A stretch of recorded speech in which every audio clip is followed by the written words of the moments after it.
বুঝতে পেরেছো? এইভাবে গত 20 থেকে 25টা বছর আমার জন্মের আগে থেকে মানুষ এরকম পারাপার হচ্ছে।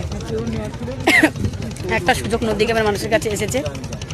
যাই হোক, কেউ তার বাচ্চা নয় যে বারবার বোঝাতে হবে, নিজেদের ভালোটা নিশ্চয়ই নিজেটা বুঝবে। কারণ গত 10 থেকে 15 বছর একজনকে অনেকদিন সুযোগ দিয়েছে, সে চাইলে কিন্তু করতে পারতো, বুঝলে? সে বিধানসভা থেকে বড় বড় কথা বলে, অথচ একটা ব্রিজের জন্য কোনোদিন আওয়াজ তুলেনি। তুলেছে কি? তোলেনি। সে তুলেও নি, আর এখানকার এমপি যে অভিজিৎ গঙ্গোপাধ্যায় সেও কোনোদিন তুলেনি। অথচ এইটা মাত্র 800 মিটারের নদী, বুঝলে? এটারও একটা ব্রিজ করতে পারছে না, সে নাকি এখান থেকে ভূমিপুত্র নিজেকে দাবি করে। এইভাবে প্রত্যেকটা মানুষকে এরকম কষ্ট করে নদী পারাপার করতে হয়, 15-20 মিনিট ধরে দাঁড়িয়ে থাকতে হয়। দেখা যাক মানুষ কি রায় দিয়েছে। নন্দীগ্রামে কিছু কিছু মানুষ সত্যি খুবই বোকা, যারা ওটাকে সাপোর্ট করেছে। চৌঠামে বোঝা যাবে, না হলে সব গেল, আর হবে না। গত 70 বছরও হবে না।